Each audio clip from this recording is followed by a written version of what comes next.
Hello, my beautiful tasties. This is Val with Tasty Sensations, and I have some nice, lovely Ritz crackers. And a homemade soup. Oh, as you can see, I made it myself. It has pinto beans, corn, and potatoes. And you know how that delicious that pinto bean juice look. Let me show it to you. Oh, that's so good. Look. Y'all know what pinto bean juice look like. Honey. That wasn't enough. Look at that. Make you want to put on some pinto beans and put it on a slow cook. And then that corn give you that extra crunch.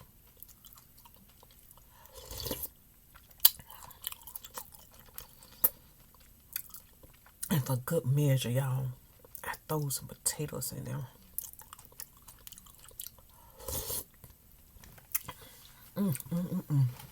Check that out. What did you use for meat? I use pigtails. And I done ate them pigtails up. It's got some heat in it too now.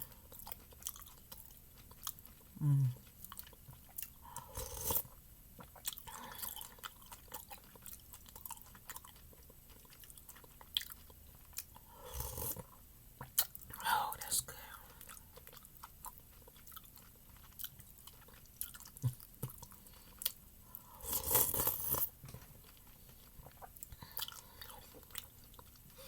That's 3 vegetables in one.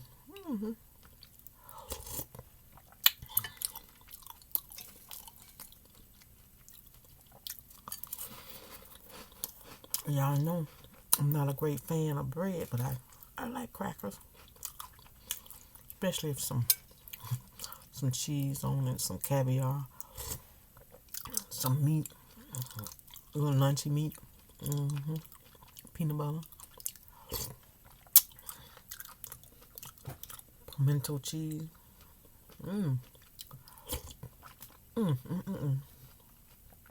a shrimp.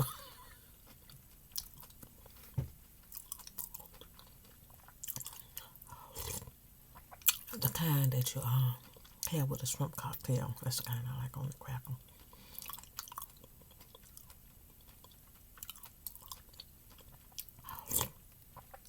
Yeah.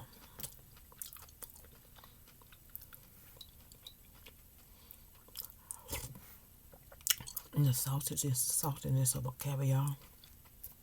It just does so much wonders for the coffee, for this.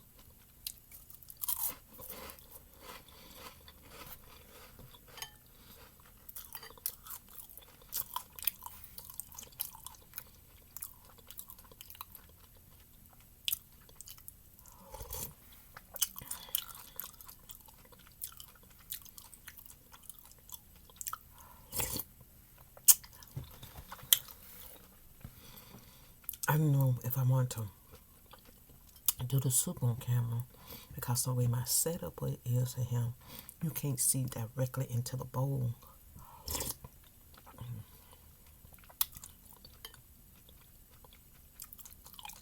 But y'all see this, don't you?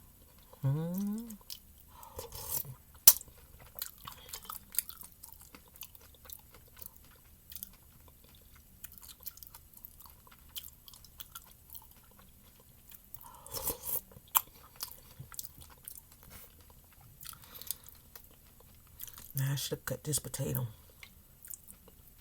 a little bit more when I dropped it in there, but y'all see that on child.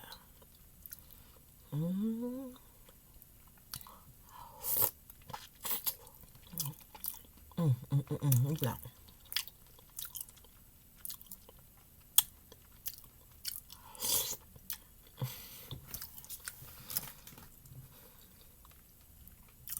Real simple to make.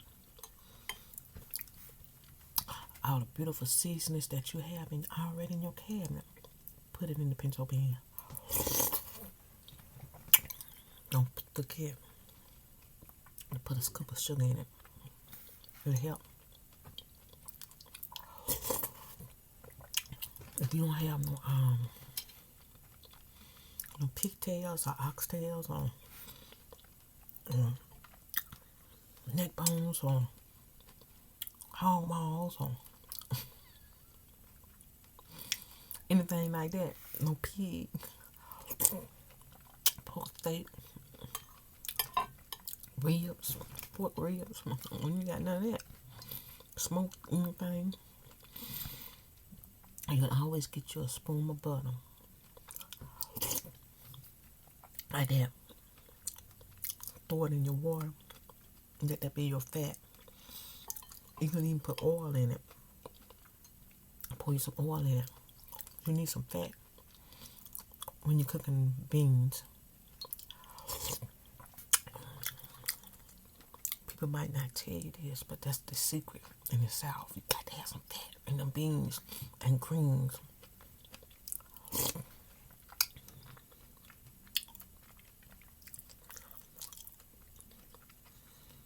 For those people that don't like to see it, you can fish that out later and eat them all by yourself. It's in the food already. It's the season of food. I didn't do that. We had ate these beans before. These are leftovers. We ate it with the beans. And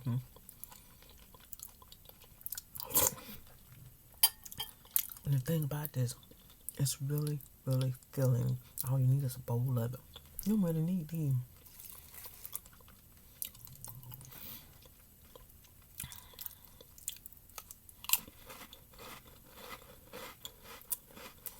Now, some cornbread would have been good too.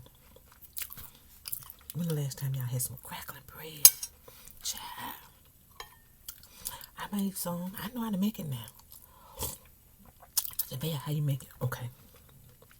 What you do is you gotta go to one of them stores that sell crackling. Now you ain't gonna find crackling everywhere. You find crackling mostly on the west side. Say, Bear, what's the west side? That's the side of town where the black folks stay. Okay. In one of them little markets. Old markets. Now, you go in there and you buy some crackling. When you get the crackling, you open it up and you pour it in a bowl or pot or something. Then you cover it with some water and you let it soak. You soak it for several hours or overnight. You know? And then the next day, you make your cornbread batter like you normally make cornbread batter. Then you pour that crackling in there and you mix it all together. And then you put it in the oven and bake it. And then you have meat in your cornbread. That's crackling bread. But you say, Val, I don't know how to make cornbread. Well, the easy way to make cornbread, and you don't have to use no eggs. See, when you cook out of necessity, you know, you learn how to make dough.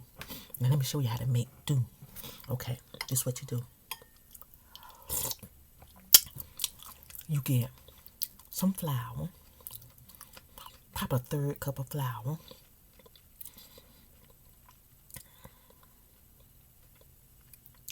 I say a 1/2 cup of flour. Two cups of cornmeal. And then you take a tablespoon like this. An eating tablespoon, not one of them serving spoons what you serve your food with, but a tablespoon like this.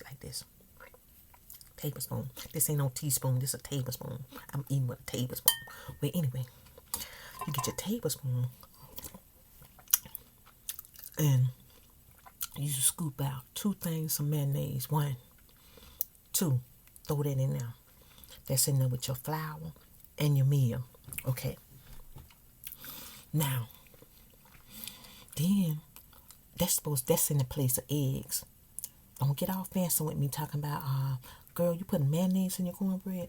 Mayonnaise ain't nothing but eggs and oil whipped into a mayonnaise. Okay. You with me now, right? You with me now, right? Okay. Now, you throw that mayonnaise in there, but it makes for a creamier cornbread. Delicious. You hear me? Yeah. Put your mayonnaise in there. Then you get some sugar. Now, I'm looking at this spoon to try to tell how much sugar in here. Probably about 3 or 4 of these. Because, I don't use this as a measurement, honey. I can cook it by eye. Then you got to put some oil in your cornbread batter. Don't put too much oil in there because you'll mess it up. It won't do right. Don't do too much. It'll mess it up. What you can do is probably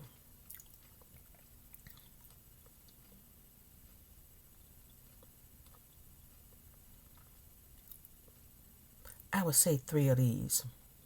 Because I do it by eye. I don't do it by measurement. About 2 or 3 of these. I would say 3 of spoons of oil. And the oil I'm talking about is like canola oil. Or, I don't hardly cook with olive oil. But if you cook with olive oil, there should be in this. Get you some olive oil and put 3 spoons of olive oil in it. Now, let's recap. We're going to do half a cup of flour, 2 cups of meal, 2 tablespoons of mayonnaise, 3 tablespoons of sugar, and 3 tablespoons of oil. Mix that all together with some water. You don't have to use milk. Mix it together into the consistency of what cornbread batter is supposed to look like. You got to kind of eyeball it, honey. It's not watery. So, if you know what cornbread batter is supposed to look like, then you stop right there.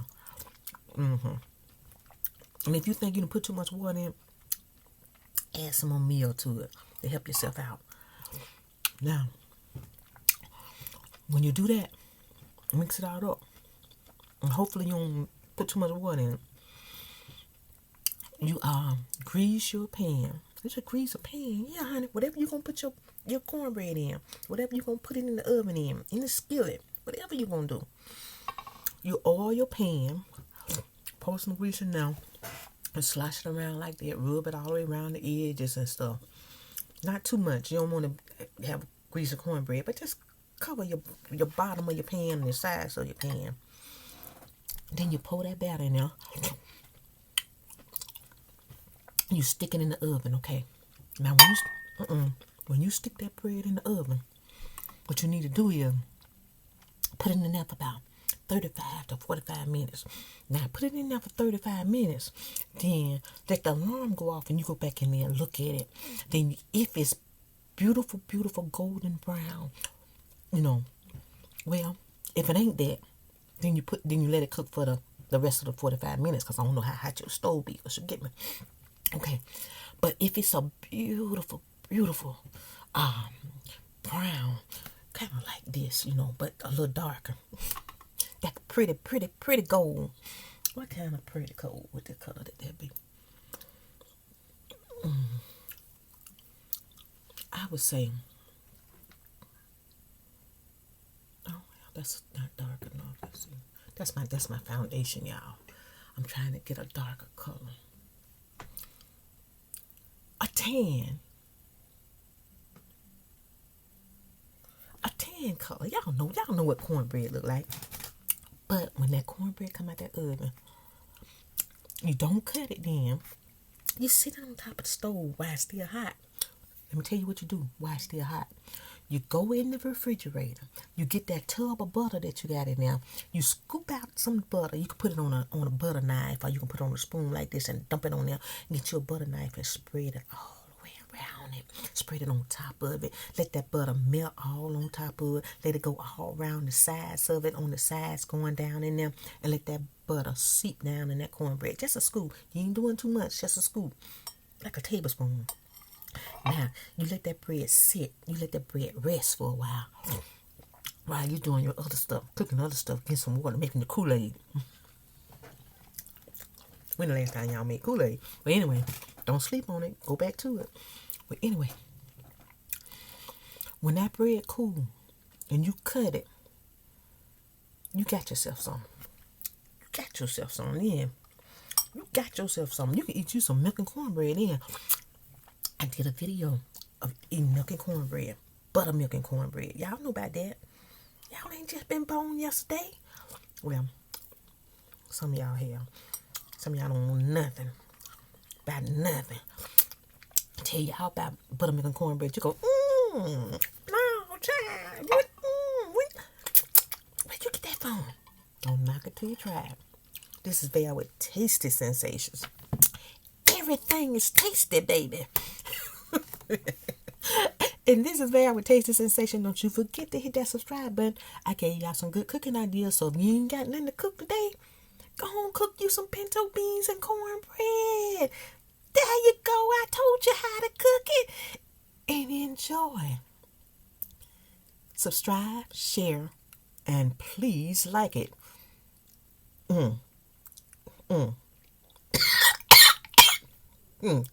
Bye-bye now.